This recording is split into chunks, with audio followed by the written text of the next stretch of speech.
Hi everyone, welcome to my channel. My name is Aatiya. We speak about PhD, higher education, mindset, and everything which is connected to life, our being, our soul. So, of late, I've been kind of feeling these waves of demotivation, and I was just checking what is wrong with. Are my medicines correct? My nutrition fine? Where is the problem? Motivation, as you know, it comes and goes and fluctuate. But if you stay demotivated for a long time, then it really affects your mental health. So I've been feeling these feelings and I tried checking my nutrition. My nutrition is fine. If I'm missing any medicines or anything, that was fine. I found one difference, and that is how much information I was taking in. Started researching about it, and I just put this mandate that now for 3 months, this is June, July, August. So I started on June 1st. For 3 months, 90 days, I will do social media post 6 p.m. Today it is what? 5th of June as I'm filming this. And I can really feel the difference. So many of the times I get questions on my channel, how to be motivated in PhD, how to be motivated, and in general, how to be in a balanced state of mind. Besides other things, if you're starting, besides other thing, I would like you to evaluate your social media intake. How much time are you on your phone? How much time are you on YouTube? And there are several trackers which are available for phone. Okay, if you just go to Play Store and just type social media trackers, hundreds will come, and they will tell you exactly the duration that you are on social media. When I did it, I was shocked. Okay, I thought that I was not on social media, but we don't realize the impact when we are doing work, any kind of work, and suddenly we decide to I'll just see how much subscribers are there on my channel and I'll quit. That is the hit that you get. This happens with me also as a YouTuber. Views, subscribers, these are some metrics that we run after. And in the morning, I'll just check what is the subscriber count and then I'll quit. And it never happens that I just checked the subscriber count and then I kept quiet. It never happened so far. I have to watch at least one video. I will scroll down, see what all is the latest happening and all that. If it's with me, it's with you, it's with everyone. So today I just want this video to be a motivation to decrease social media in life. And I'm not saying by any means that we can cut away, because I am somebody who likes to always stay updated with the latest trends, with what all is going on in the country, in my field, in YouTube itself, what are the different trends that are being followed, the editing style, the thumbnail style, the delivery style. I'm into all that. That said, we can do a lot, and when I say a lot, it's a lot to safeguard our mental health with respect to social media. Right now I'm staying away from my home because of my PhD. So on weekends when I go home, sometimes there are discussions, and I came across a parent whose son, since morning till evening, he is with his phone, either on TV, he locks himself in the room. If you try to get it opened, he is always on phone. And this is such a worrisome trend that is growing, that I just want to use this video to highlight the effects of it. This curtain is there over here. I don't know if you can see. There are pictures on the background. There is plant. But this is just one corner of the room. The entire other corner, I have kept my books. There are bags. Some of the things which are not in proper place. What you see on social media is not a true representation. So what does it mean for you? It means that you are comparing the highlight of somebody to your background. I'm comparing two things. Then both the things have to be on the same parameter. Like I can compare an apple from Kashmir to an apple from, say, suppose US. but I cannot compare an apple from Kashmir to an orange, right? These things, comparisons, get stored in our mind and in our body. Whenever there is any trigger, whenever there is any kind of unpleasant situation, this comes out. Are you aware of the fact that 20% of people check their social media to avoid feeling anxious?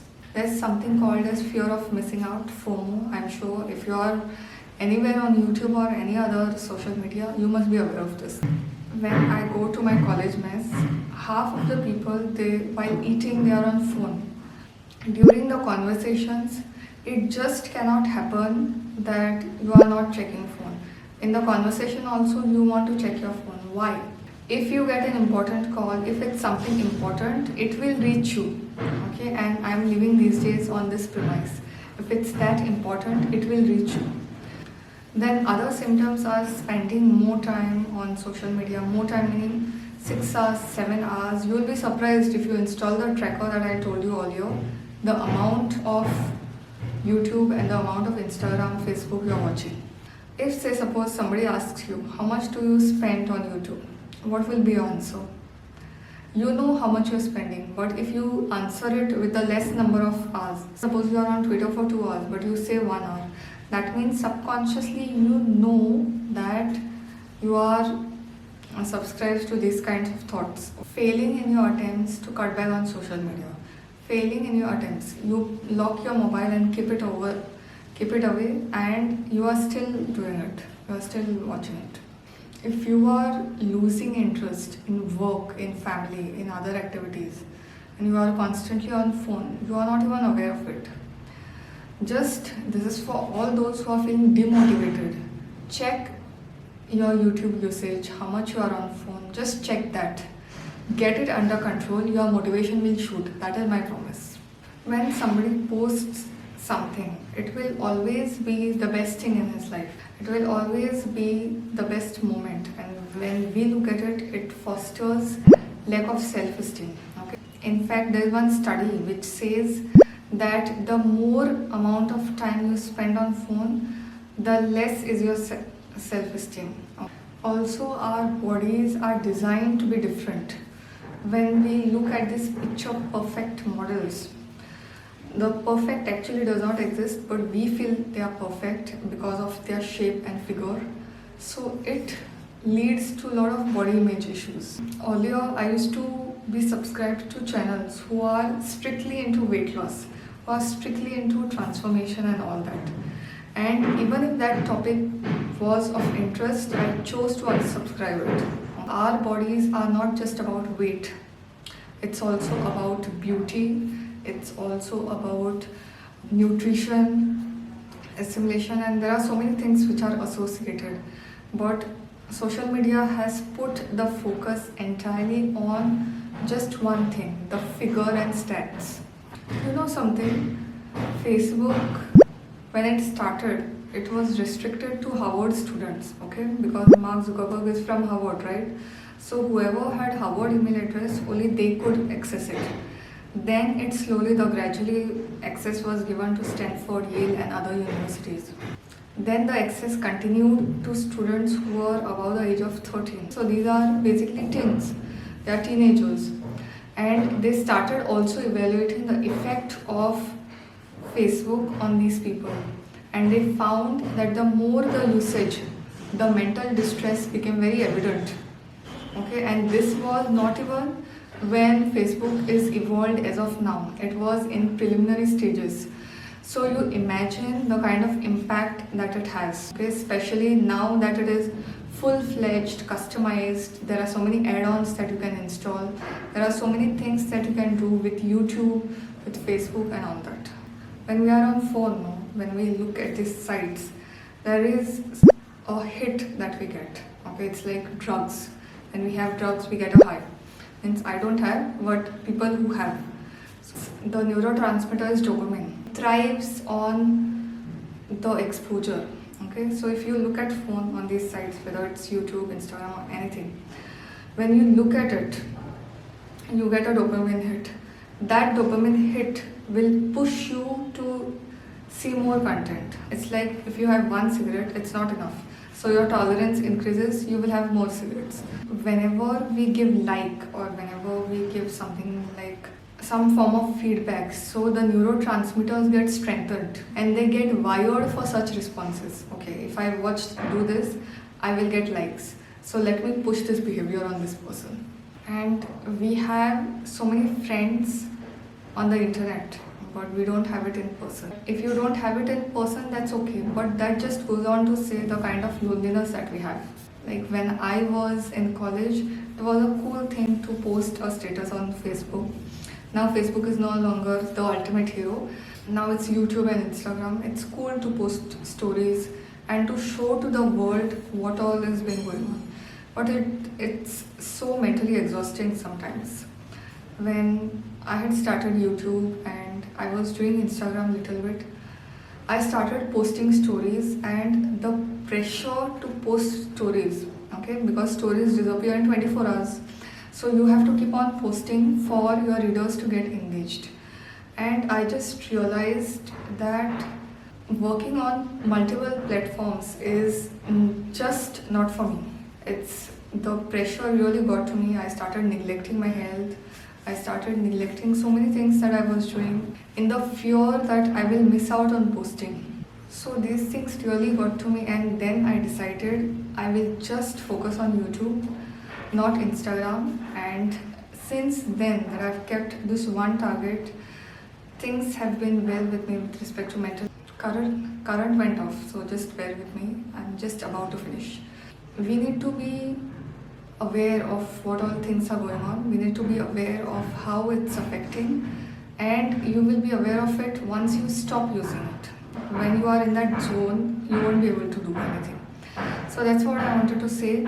So there are a few things that you can do. First of all, download a tracker.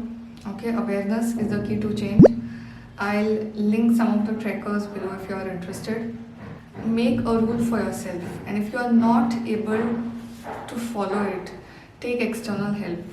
It's worth taking external help for this because it messes up with your concentration.